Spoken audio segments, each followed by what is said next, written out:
You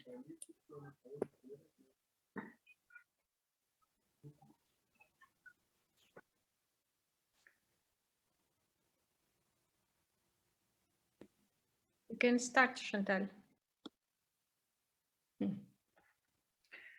Guten Abend oder guten Morgen, je nachdem, wo ihr uns zuhört. Good evening, good morning, wherever you are listening to our conversation for today. Today, we will listen to young voices, but before starting, some technical instructions. Down below on your screen, you can find the button with a small globe on which, if you click, you will be able to choose the language in which you want to listen, the interpretation and the translation. If you have any question, please write them in the chat or ask us. As I was saying, today we will listen to some very young voices from Germany. Young women, young Catholic women will talk with us about what they think about Catholic Church. The Roman Catholic Church actually quarrels about whether women can become deacons, for example, and nothing appears further from the Catholic Church than the possibility of equal rights for men, for Catholic women and men. We will listen to Sister Jacoba, who actually studied in Freiburg. Then we will listen to Claudia, who is a Catholic and a Catholic theologian. Then Claudia Danzo, she would like to enter the pastoral service of the Catholic Church. Then we will listen to Lisa, who is a religion teacher in Freiburg. And then finally, we will listen to Claudia, who is a Catholic theologian in Freiburg. The discussion is being recorded because it was very hard to find a common place to talk with all these women. But despite the recording, you will listen to a very lively discussion. These young women will freely answer to your questions. Good evening, welcome to all the participants in this meeting for today, which is entitled, "My God Doesn't Discriminate, My Church Does." I'm very eager to listen to what our 4 young women will tell us. Our meeting is part of the 16 days against gender-based violence of Voices of Faith. And I'm really happy to have these young women with me to have a common discussion. And at this moment, I will introduce them to you. We have Sister Jacoba. And why are you today with us? I'm going to directly speak with you. And I am a Franciscan sister, and I have been serving as a Franciscan sister for 2 years. I am a theologian, and I had my degree in history of the church. And I'm very eager about listening to the whole discussion, but also participating in this discussion. Being Catholic today means for me finding a very hard balance between being a young woman and a Catholic. Then we have Luisa. My name is Luisa. I am 26 and I am a religion teacher. Well, I am an inferior religion teacher, but the difficulties I can see in my future is that the church discriminates against women, and we always listen about the message of God loving us, loving all human beings, whereas in the church, in the Catholic Church, this love apparently is not so widespread, also including women. And this is really a one for us, being young Catholic women and not being loved. Thank you, Luisa. Let's go to Lisa. My name is Lisa. I am 23 and I study theology in Freiburg. And I will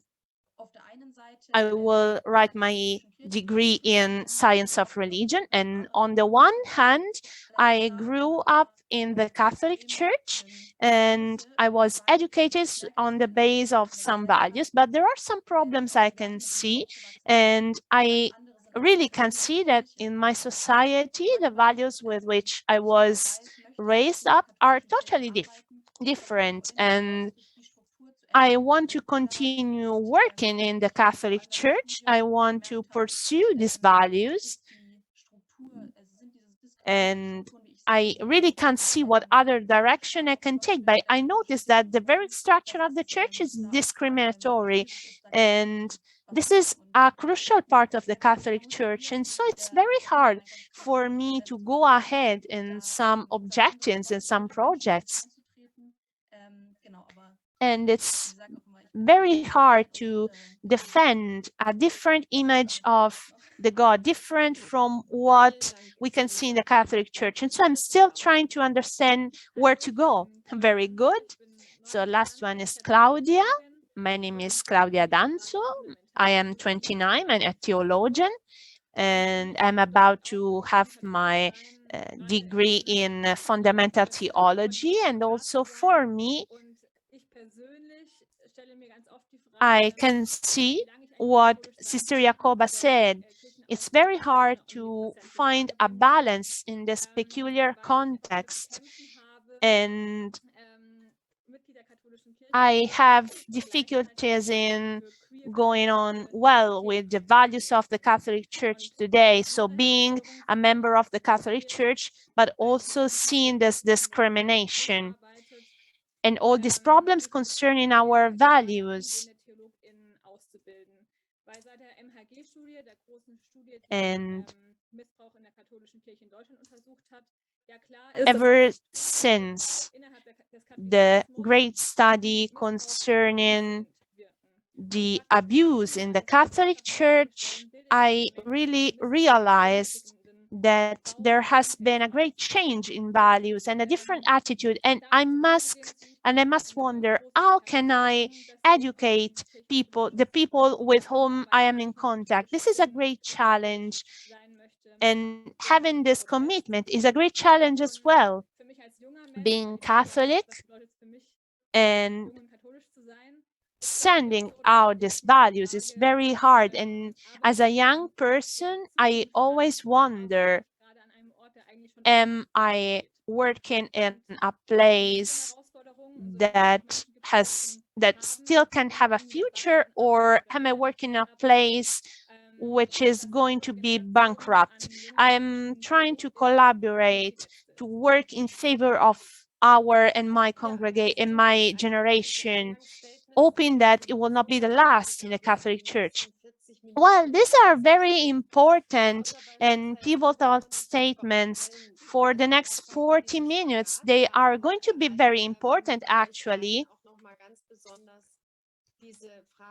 We have with us Sister Jacoba, and I believe that for her, the problem of finding a balance is really crucial. And I would like to ask you, what does it mean for you to be a young Catholic woman in the Catholic Church today, with all these people seeing, for example, that our three participants together with you have something written behind them, my God doesn't discriminate, my church does. And I would like to ask you, what are your experiences over these months and years being active in the Catholic Church?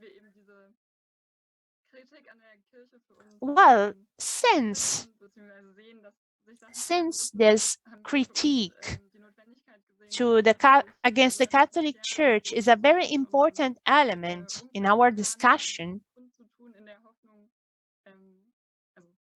we really moved outwards and we explained our stance in the external world. We realize that some difficulties are met when we protest, and we decided that with the help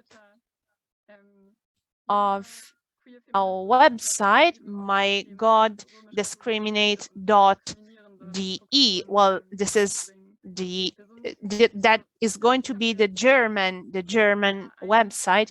We would like to raise awareness on this topic, and most surely we received many more inputs compared to what we expected.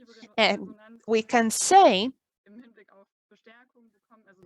that the input we received is generally very positive. There are many people supporting us in our being young Catholic women in fighting against gender discrimination. And this is what I could say, generally speaking. Well, that the critique that we want to put on is crucial, and we want to do it to remain faithful to our essence.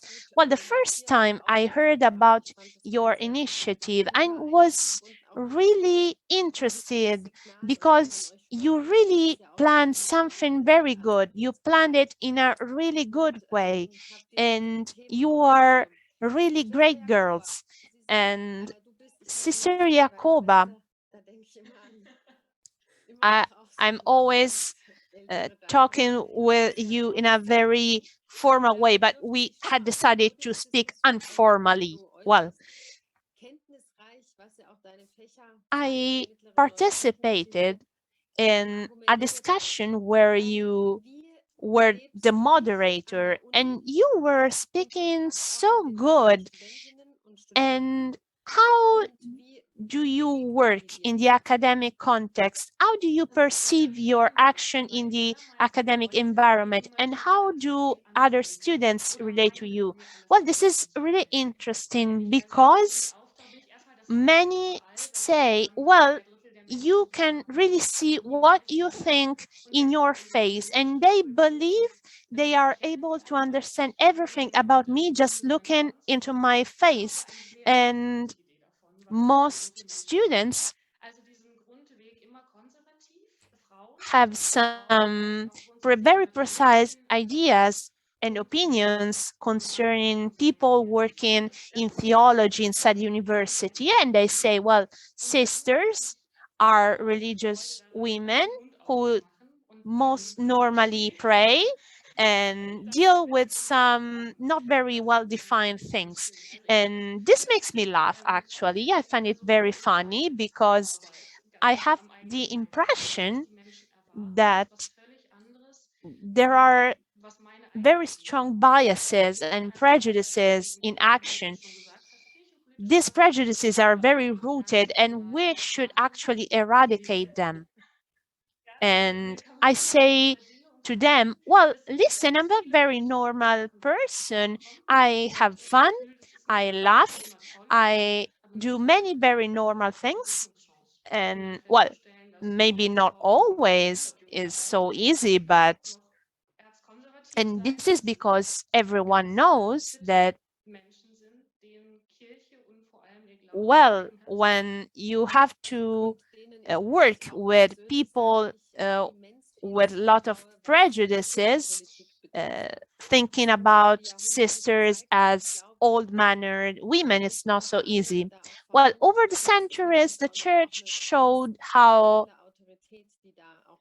how it works with women. And what you are saying actually shows to have a great authority.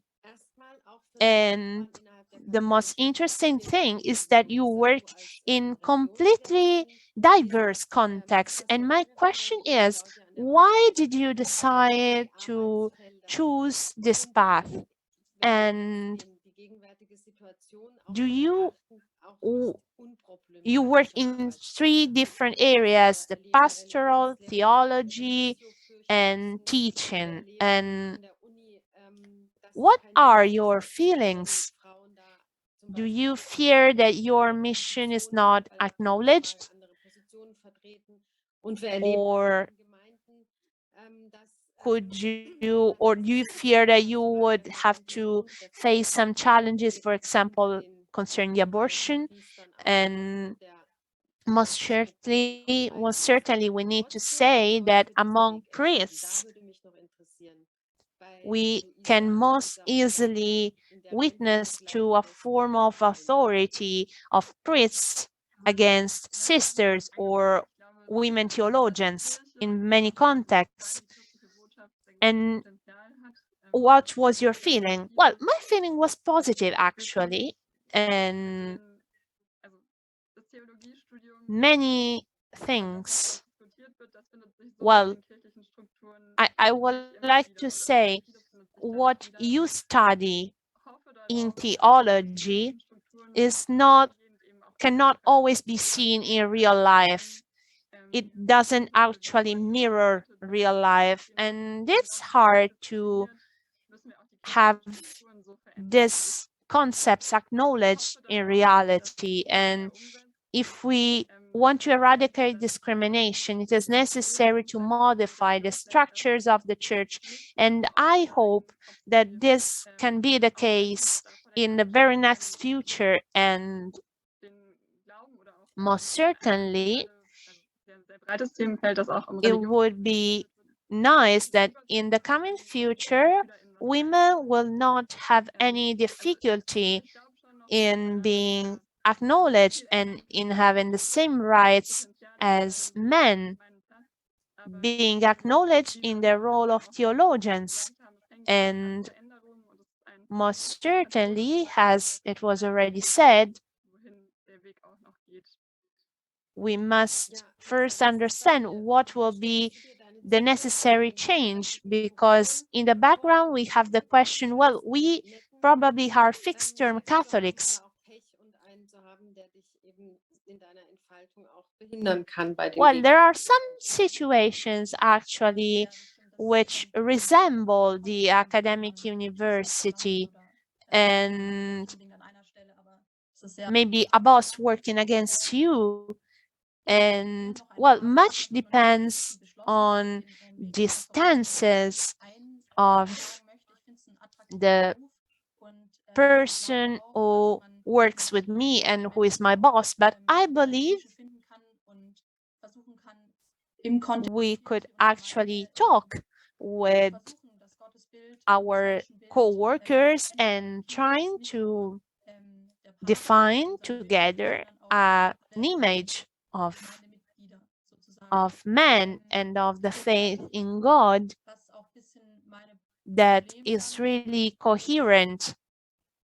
And as for what I'm concerned, my problem is that when I critique someone or something, I always wonder, will they understand what I mean? For example, when I talk about people who changed their gender, who are not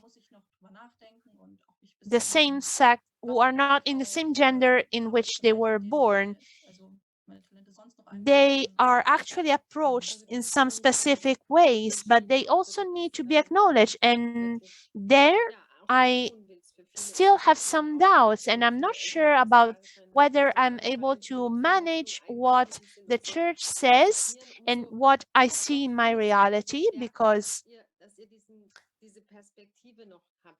in the pastoral field, we need to have a very wide perspective, and we need also the availability of other people. Claudia, what is the situation in the academic context? Well, for me, the situation is actually quite hard, and I often wonder in what kind of world am I living? And I am a Catholic theologian. I am a member of the Catholic Church, but same as what it was said before, I must say that the situation is really complex, and I must say that currently we are living in a situation in which even just the fact of speaking about abuse, for example, is already a scandal. And talking about what happens in detail is even more dangerous and harder. Every day, the Catholic Church exists is a day more in which we women are discriminated, and we are full of prejudices, and I wonder, where are we heading to?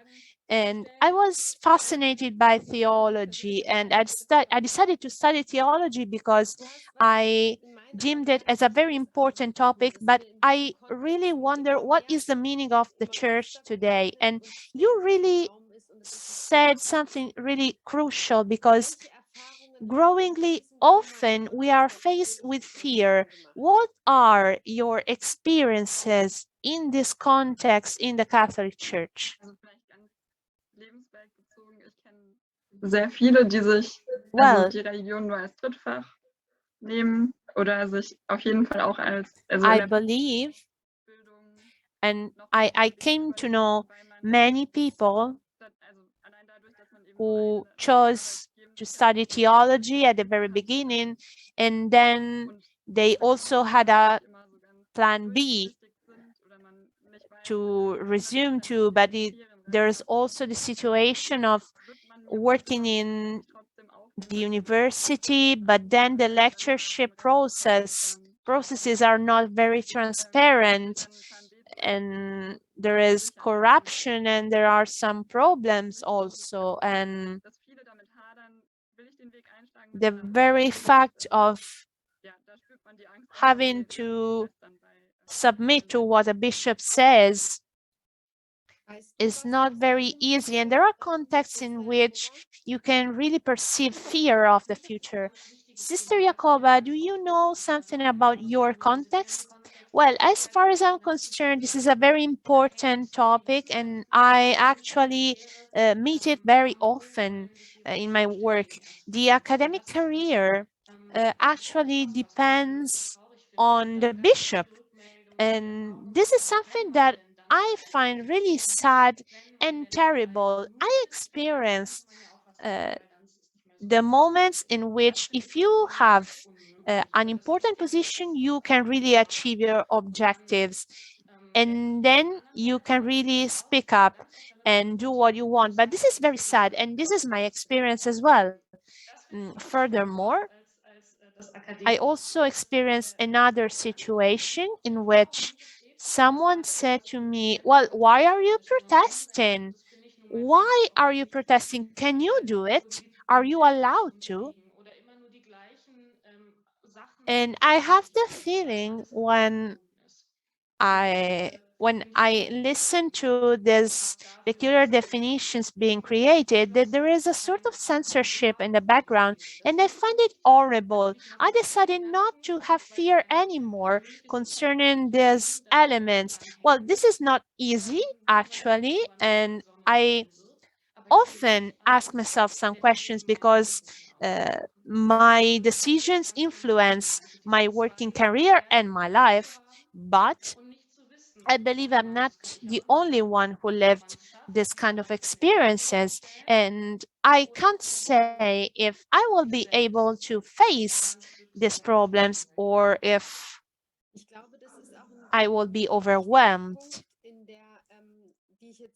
and I will have to accept some compromises to defend my career. Well, this is a point that I also saw in my work. There is this fear, and I noticed it in some cases where at the very moment in which a confrontation occurred and decisions had to be made, well, there were people who suddenly find their own voice and they find the courage to speak up, whereas others actually fear the others' reactions. But we, as Catholic women, have as a mission the idea of defending our values and our faith. I believe that you discussed a lot concerning politics and religion, and it is clear that women are discriminated, but this is not just a fact of defining our essence as deacons or not. We are dealing about equal rights, and we are working in a system in which discrimination is not part of the system's DNA. Or, well, this system actually has discrimination in its DNA, and the church has been defending discrimination for 1,800 years. The church has been working in patriarchy for 1,800 years. And so my question to you is, where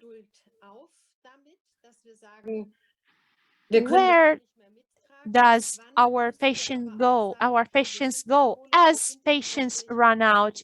What is the moment in which we can say, okay, this is enough?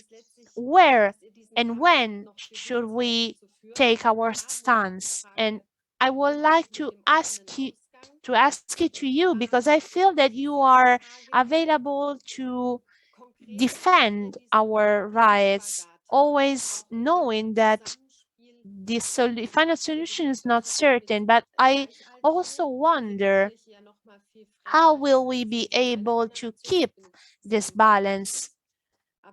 Because you work in a field in which some attitudes of the church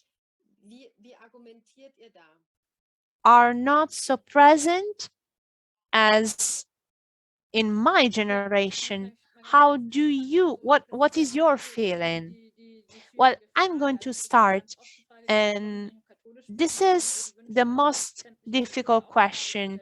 I am always asked, why are you Catholic? And I would like this question to be also posed to bishops. It is necessary to create awareness and to raise awareness.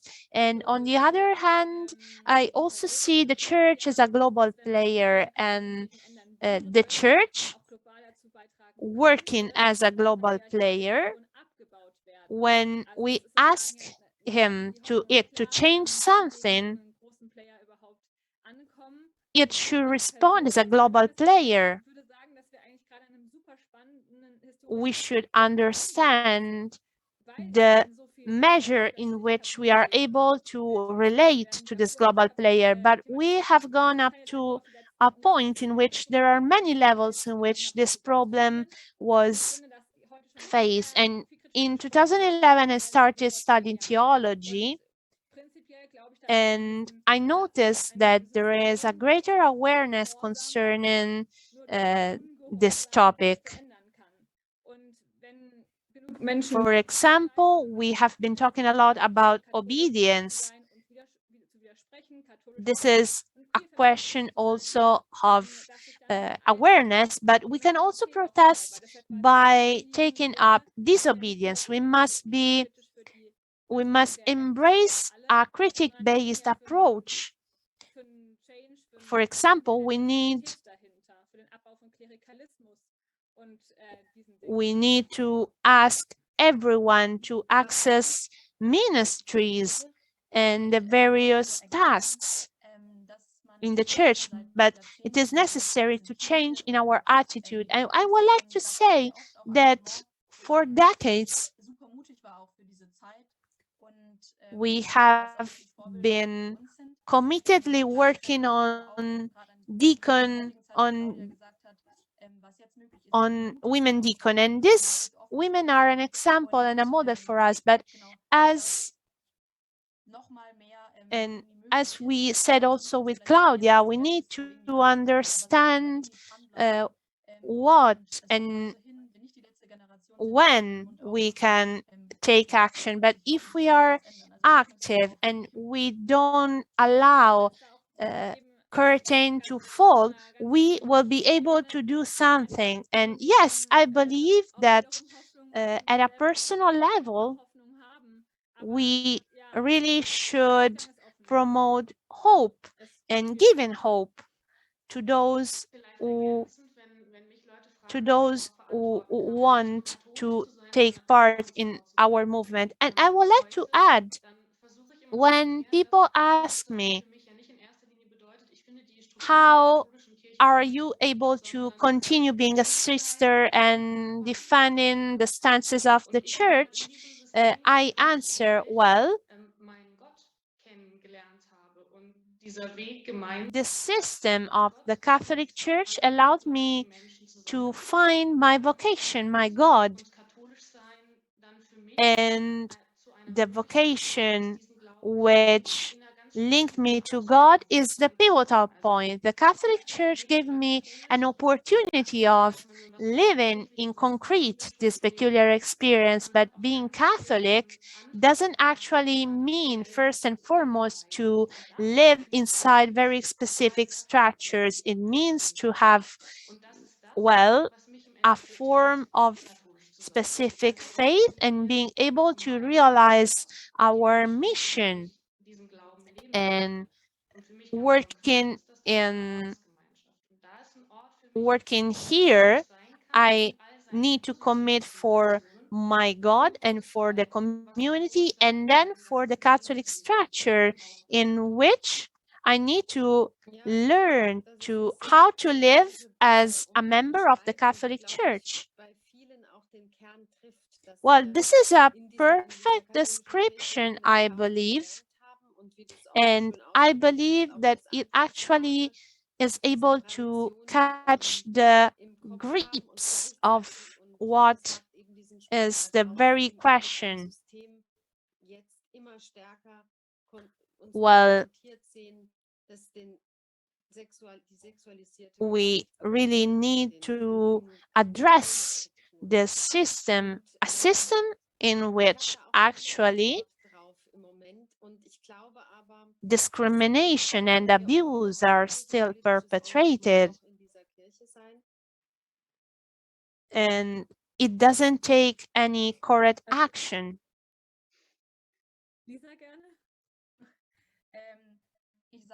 Well, Lisa, if you want to, I am a Catholic and I want to be active at also a political level.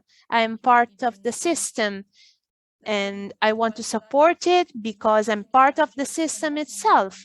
And so as soon as I say that I want not to be part of the church, I can't see any reason to be part of the church. Claudia, well, for me, it's the same.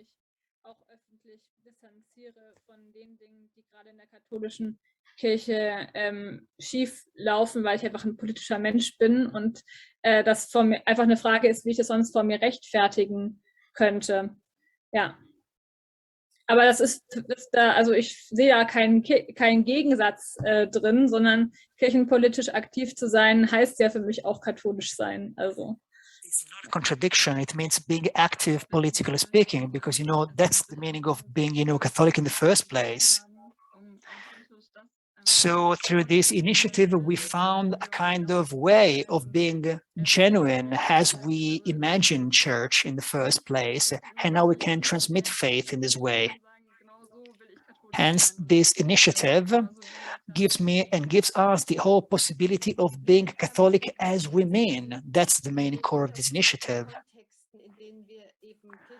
So if we want to analyze and see a few contexts in which we are there, politically speaking, we might say that we are just living in a bubble, we might say. Think about a structure, the very structure of the Catholic Church, reaching even the dioceses and all the governmental areas or the roles in a good and bad way. Think about what happened in Cologne, the city of Cologne. This is a kind of absolutistic system, as a kind in the monarchy, as if it was in the monarchy.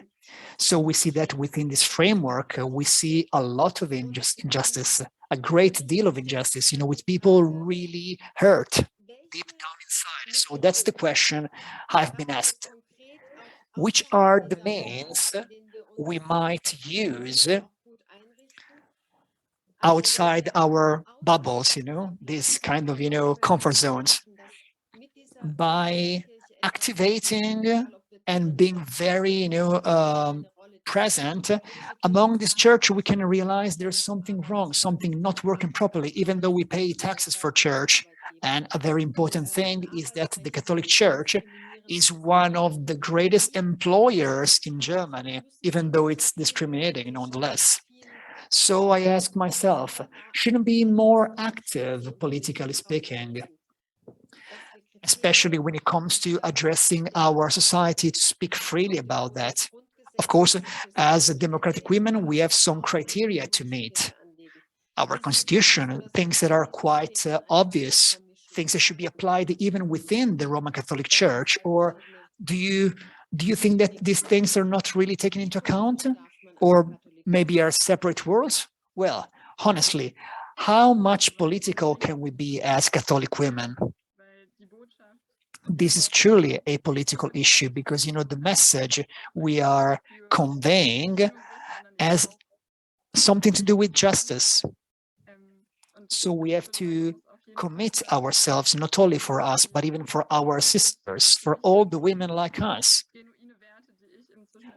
Zusammenleben habe und haben möchte und sehe auch, dass die Kirche kein rechtsfreier Raum in dem Sinne sein darf, die diese Werte einfach nicht umsetzt, weil sie Meinungsfreiheit nicht so hoch hält, sondern das autoritäre System dagegen stellt.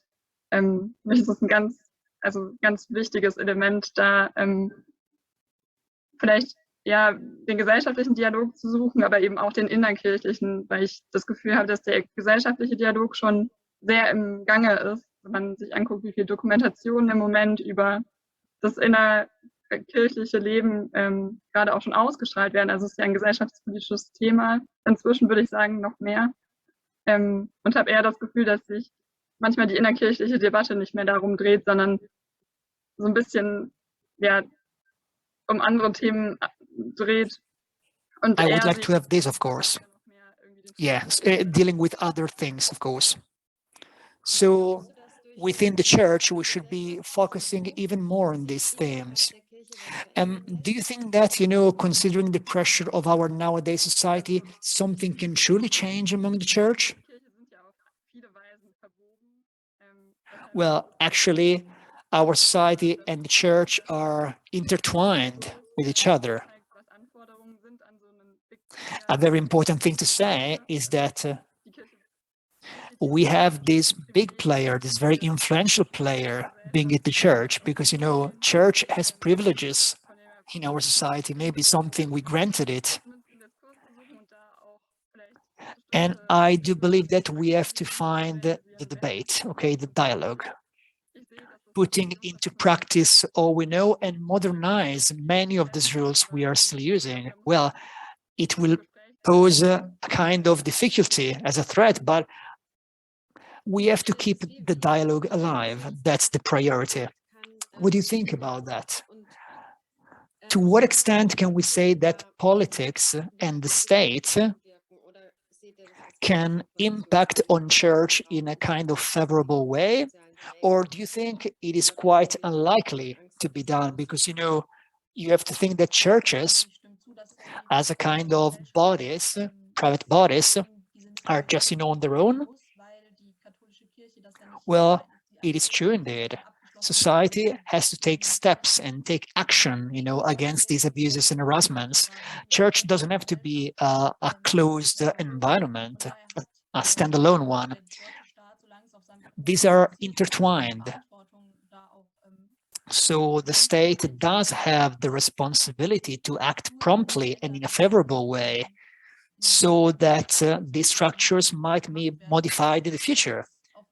So think about, the safety nets, the social assistance safety nets we have to do something about, as we previously said.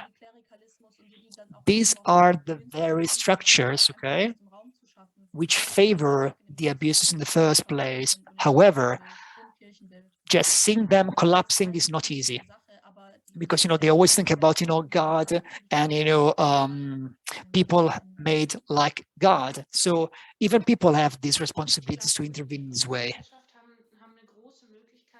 I do believe that they really have to do something more about that, especially when it comes to the labor right, or the obligation to carry out investigation against those who were the perpetrators, who were the abusers. So the state has plenty of possibilities to do this, not only when it comes to the Catholic Church, but even for the other big players, the independent ones, that are virtually acting without being judged by any justice system. So we have to change our mindset. Think about what happened in the 19th century with Otto von Bismarck. So he was asking for some changes, but this could be that even the situation in some cases can be even worse than before. So we have to be very careful. We have to tread carefully, just like Lisa said. See how these theological issues are, being put into practice. We have to reach this goal no matter what, by creating a given law or other things. That's the way to do it. So I would like to say something more about that. As we said before about theology and hierarchy, this, of course, has a wide relevance, but theology, if I may say, can also be included and seen in a different way in order to have different results. This is truly, this is true indeed, of course. After John Paul II time, we have had more control if compared to the previous university theology. In Germany, theology, for example,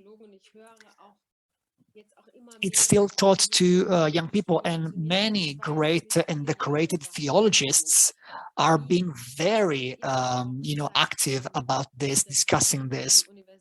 However, before it wasn't like that. Claudia, what do you think about that? In the university circle, the academic circle, do you think we still have the necessary strength to change anything? How can you evaluate this whole situation? Are professors and teachers strong enough and bold enough to do that? To what extent can they still rely on the bishops? Well, actually, I will say that many of the people I've met, theologists, professors, well, they were very courageous, and they have been addressing these critical points. But we're talking about, the academic theology, of course. And not only, the control we have, but this is not really acknowledged by the typical hierarchy of the church, especially for the last 60 years. So a hierarchy still carries on acting in this way, and I can still see that, difficulties still persist.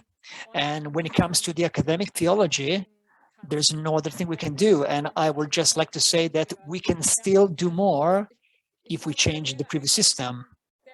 You have people who are listen and people who are not listen after all. Previous generations did so much, and right now we have to ask ourselves, can we just convey this thing? Can we explain this concept? How many people can contribute more to do more? From my point of view, through this initiative, it will be really ideal if we took more steps towards this kind of liberty. We think it's really necessary, but these are themes and topics that are not anymore part of the synod. Honestly, I do believe many more themes are being discussed in a wider way, but perhaps in some time, the bishops will once again take control of these themes. However, I do believe in the strength of dialogue. The stronger it is, and the more successful it will be. Even though I'm skeptical, for the synod, I believe, for example, as Daniela Rakowski or Gregor Pochkon, I think about, the wit, the intelligence, and the preparation, especially in the political point of view. This is something that might be the game changer, something that allows us to be on different paths, to walk on different paths. So right now, I'm thinking, what if the bishops were able to grasp what we're talking about, to understand it? We are like, living in different worlds, Let me just raise another good point. How come that, oh, sorry, I was in Cologne yesterday in a school for a gathering where the Dean of Cologne was there, Johannes Suhels, and he was just answering the questions of the students, of the learners.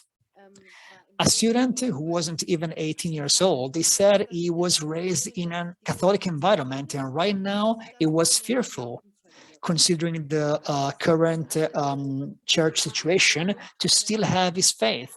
And the thing really impressed me, because he said, this not even 18-year-old guy, I'll be leaving and I cannot really acknowledge the church as it is for the way women are being treated. So not many people can really imagine this, because they said values important to them cannot be found in the church, are nowhere to be found in church. So I think that all the people being in charge, should really take this wake-up call as an heads up. There's something wrong in it, okay? So this is clearly a generational gap issue. People in charge should really be aware of that. So we see the following issue. We have to be crystal clear about that. They have money. They are powerful. So that's the question I'm still asking myself. How come that they are still resisting in this way? And I guess all of you are in the same resistant situation. How can we just be successful in this way? This is a very hard question to be answered, but I would like to have your opinions as well. I would say that everyone can just do what they can, they can play their part, think about what we can do, what we are able to do. Since we know very well the social media, because, we basically raised using social media, we should be using them as a kind of place to create our own space, the own private space.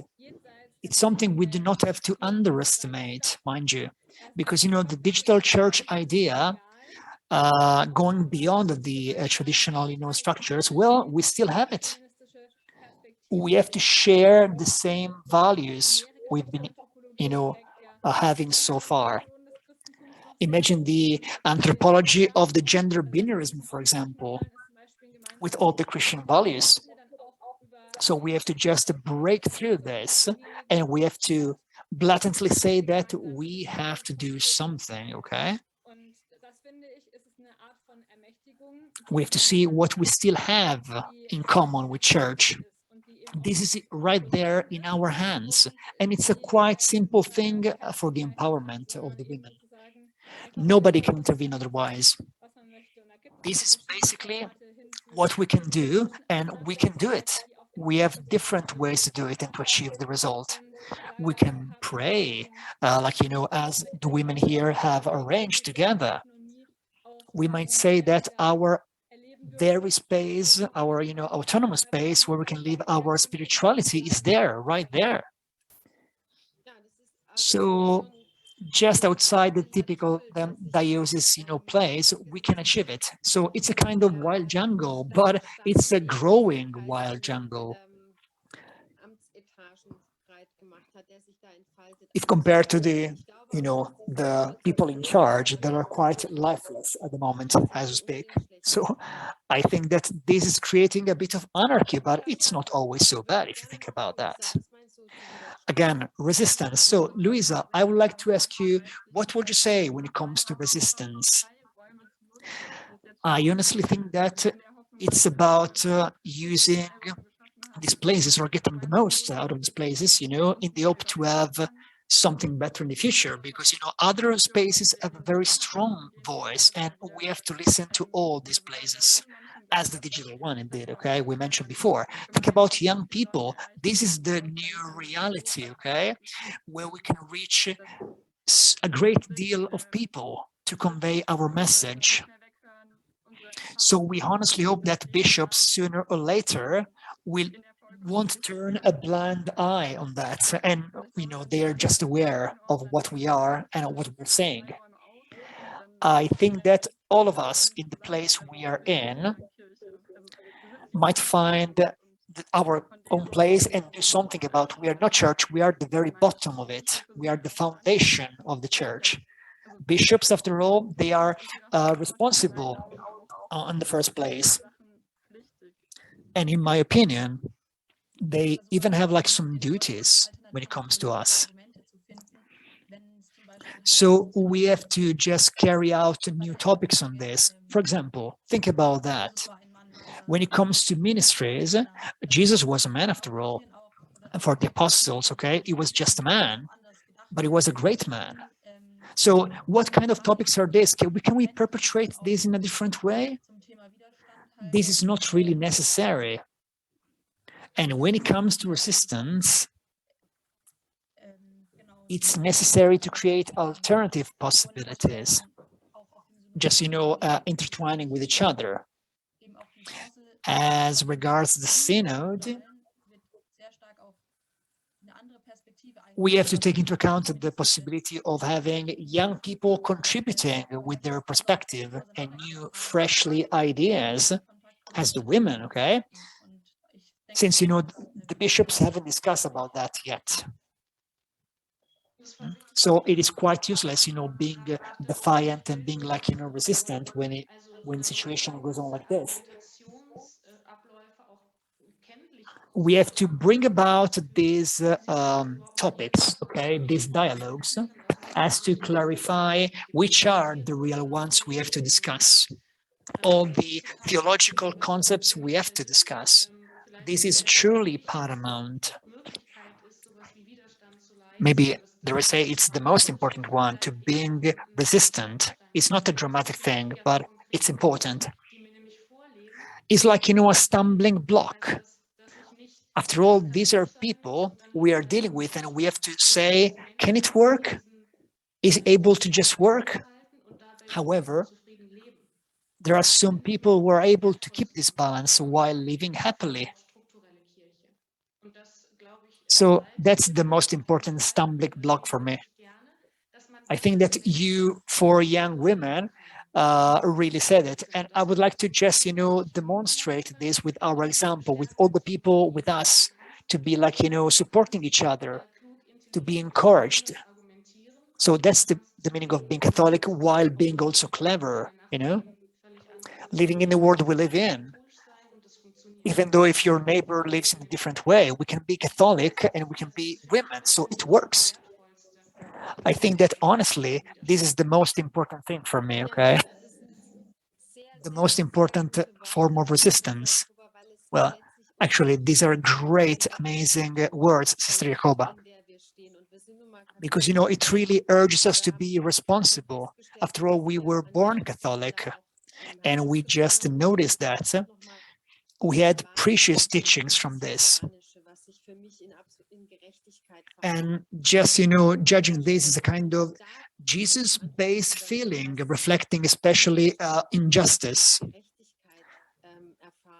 so that, you know, all the people within this Catholic framework can truly experience justice. But actually, well, I'm not speaking as a moderator right now. I would like to say this.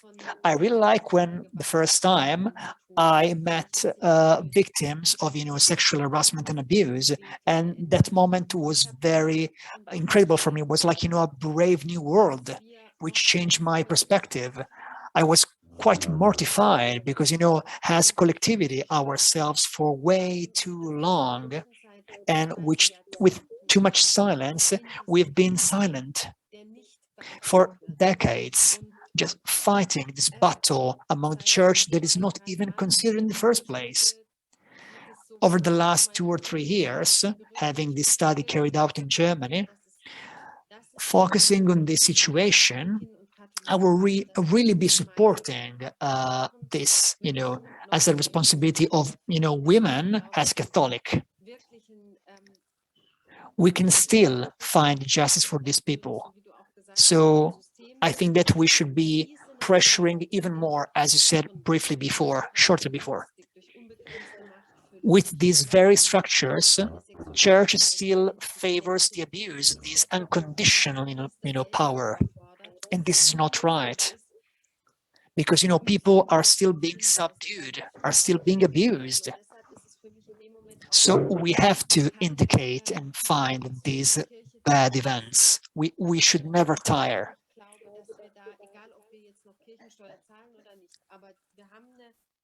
It doesn't matter if we do this, but we have a responsibility, especially for all the people who suffered, for all the victims of this. So I think, you know, that's what I'm really urging you all to do.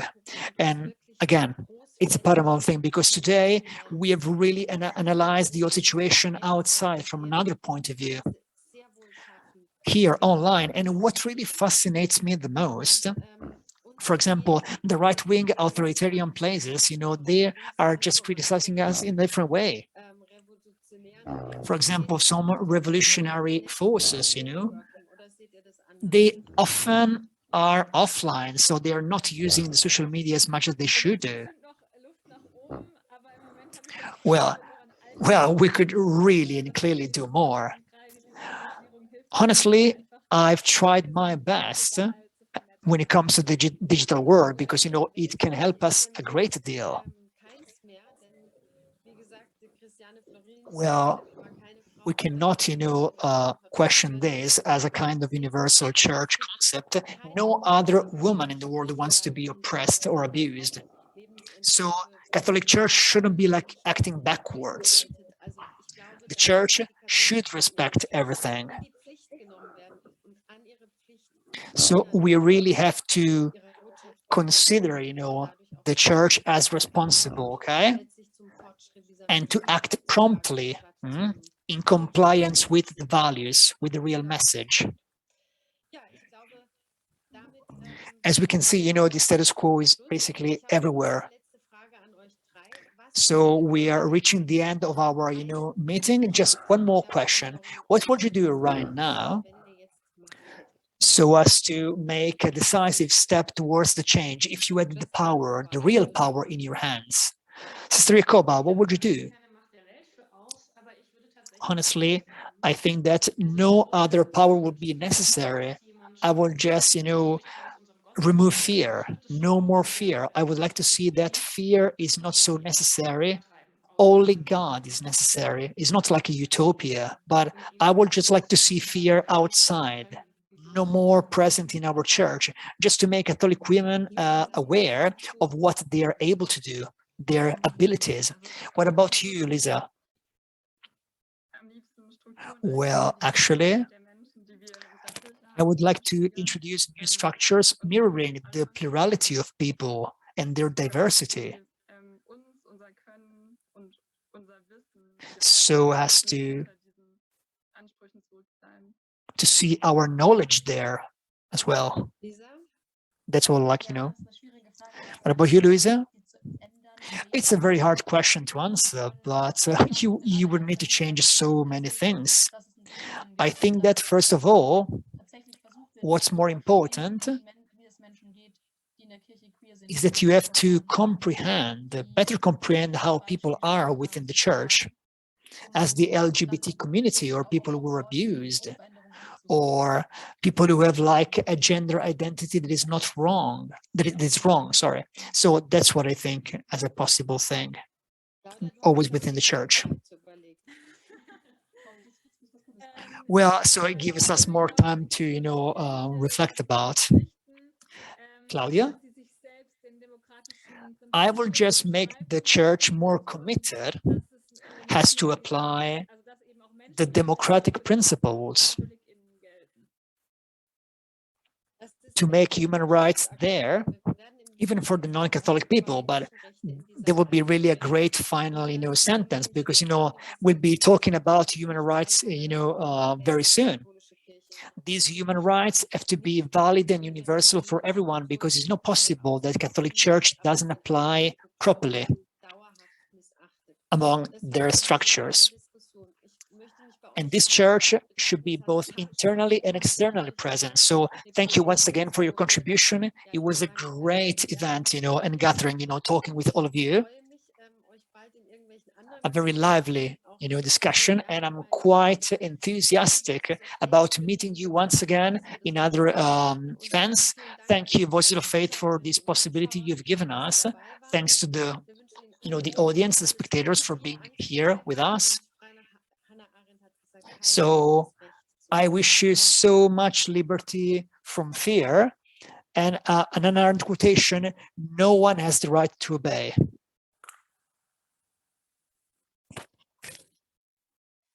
Ja, jetzt sind wir tatsächlich live. Können mich alle hören? Ja, sehr gut. Ja, vielen Dank an die Mitdiskutantinnen. Fast alle sind da. Schwester Jakoba kann leider heute nicht. Aber ich lade aus dem Chat heraus Thank you very much to all the women who talk with us. Maybe one is not here with us, but please ask all the questions you want. And concerning the topic of human rights, 2 days ago, we actually held a meeting concerning this topic, and we also produced a press release in the occasion of the Day of Human Rights, and it was really well received, and the press release was also internationally sent, and it actually focused on the idea of human rights in the Catholic Church. And now a question for you girls, Lisa, Claudia, and Luisa. How much did you reflect on human rights in the context of Catholic Church? Well, this is a pivotal topic for us, which also involves the very structures of the Church. Currently, the Vatican is apparently above everything. It doesn't have any obligation, and Voices of Faith actually took a great step in this direction, and I would like to echo what you said concerning the importance of this press release. Well, Claudia, well, I would like to say that at the very beginning, we had said dass wir in der Bundesrepublik Deutschland die Ehe für alle haben, aber in some aspects, we actually live in some parallel worlds. We talk, und da über die Menschenrechte zu argumentieren, halten wir auf jeden Fall the idea of queer couples being recognized in society, and this is a very discussed topic, both from a laical point of view, but even in the German social debate. And at this point, I would like to ask participants here to write their questions in the chat or to share them with us. So we have a question from Angelica who says, the problems in the Catholic Church have been existing for decades, and the Vatican didn't sign the Convention for Human Rights. How can we achieve this change? For example, abandoning the church? Well, first of all, es ist auch meine Kirche, wir sind Kirche und wir müssen etwas ändern, was erreichen kann. Enter the Catholic world der Einstellung. And you say, well, this is not an acceptable situation anymore. Well, this is also my case because I can't stand this situation anymore. And then we can take action. I'm not sure that I will be a Catholic for all my life, but I can also understand the person who says to me, well, I am leaving the church because I can't stand what is happening in the church. So probably we could create a peculiar effect if everyone left the church, if we really try to represent all people living the church. Also dass es wirklich Amtsträger beeindruckt. Nicht mal in Deutschland ist es ja dieses Kirchensteuersystem, was es in anderen Ländern mal finanziell. That in erster Linie ist es für die interessant, the system could actually work very well because in Germany nicht mehr mit seinem Gewissen vereinbaren you pay a tax for the church, and this actually means being a member of the church. And this is something very specific of Germany. And so a massive abandonment of the church wouldn't probably be a feasible approach. And it couldn't also define being a Catholic or not. How would it be if we actually made a long strike, for example, during the Advent period, during the days of Christmas, a common strike? Well, einfach weil ich auch glaube, dass I really hope that there will be other actions in the Mary 2.0 program, and I hope that also we will see some more inputs in Germany thanks to the discussions that have been being held with these initiatives. And I also hope that this first step will also create other initiatives. And I hope that we will be able to find new developments and new, even braver ways to redefine our role and our presence.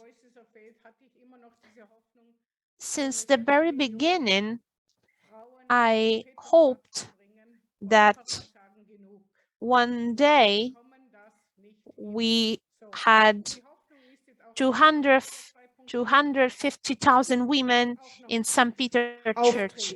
And unfortunately, this meeting is apparently very hard to be organized, and you need to help us. But where are those Catholic women who are saying, well, this is enough? Where are they? Ja, also das ist natürlich der spannende Punkt. Und ich würde sagen, well, this is the crucial point. Auf den verschiedenen Plätzen vor den Kirchen, vor den großen Kirchen, wie bei uns in Freiburg vor dem Münster wichtig ist.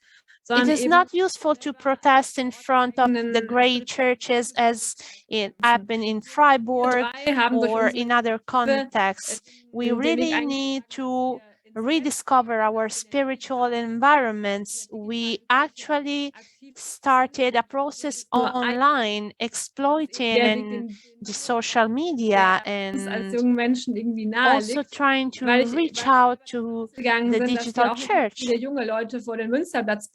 because vielleicht unsere Posts lesen. We started with the idea that many young people maybe don't attend the church, but they actually read social media.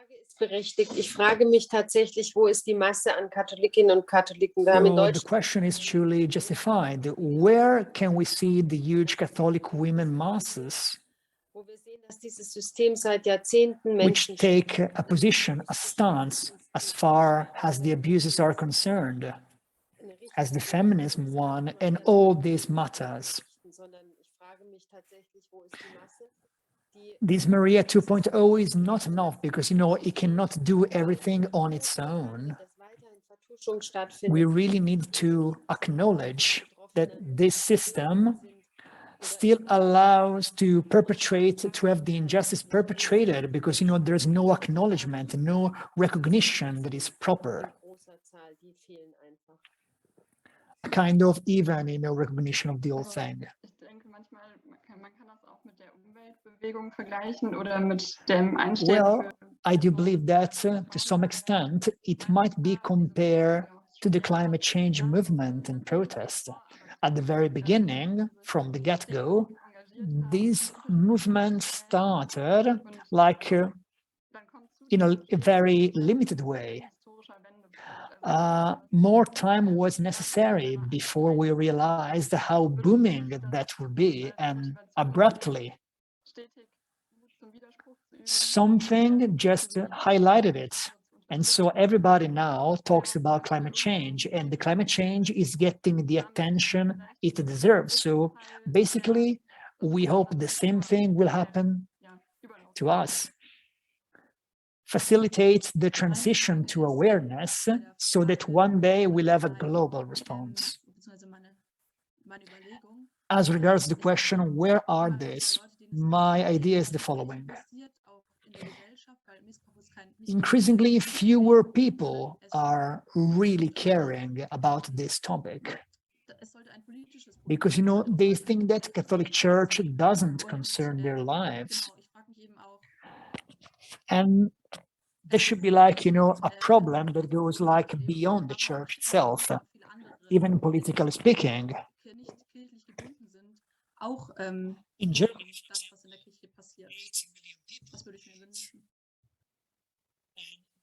because, I'm just telling you, those who are part of the, church, we have to go beyond that. However, no matter what we desire, the main thing is do something. Asking ourselves, where are these people? I know it sounds as a rhetorical question, but either we find something so crucial that is like, the motivating core for the awareness to be put into practice, and everybody will just follow, or we will never be able to unlock the situation. This is what we have to find, something able to draw all the attention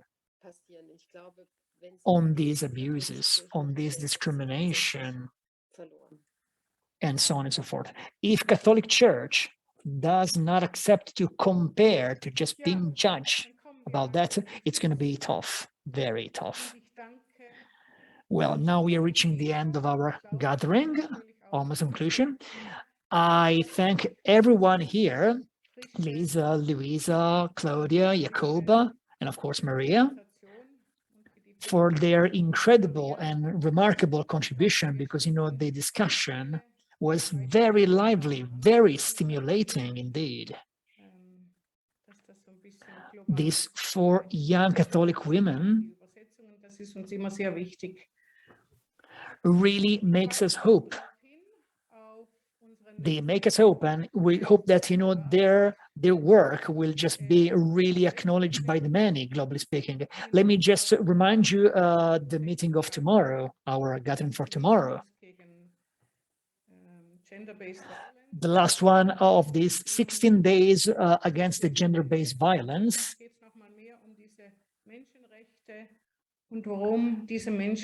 Maybe it is going to be a kind of, apex, a kind of very zenith moment, because we're discussing again the human rights and the fact that the church doesn't ratify, and church hasn't ratified the Universal Declaration of human rights. And why didn't church do it? We have to be maybe more defiant, more aggressive maybe. I'm aware that the issue of human rights among the Catholic Church, Theologinnen, Ordensfrauen, Politikerinnen. Also wäre schön, wenn ihr morgen auch wieder dabei seid. Und dann wünsche ich euch noch einen schönen 3. Advent und macht's gut und bis bald. Ja, von mir aus auch viele Grüße aus dem kalten, tristen Deutschland. Auch in die Schweiz und nach Liechtenstein, wo es ja sehr viel Schnee hat. Danke, Chantal, dass du das möglich gemacht hast. Danke euch, wirklich ganz herzlich. Vielen Dank. Schön. Dankeschön fürs Kommen.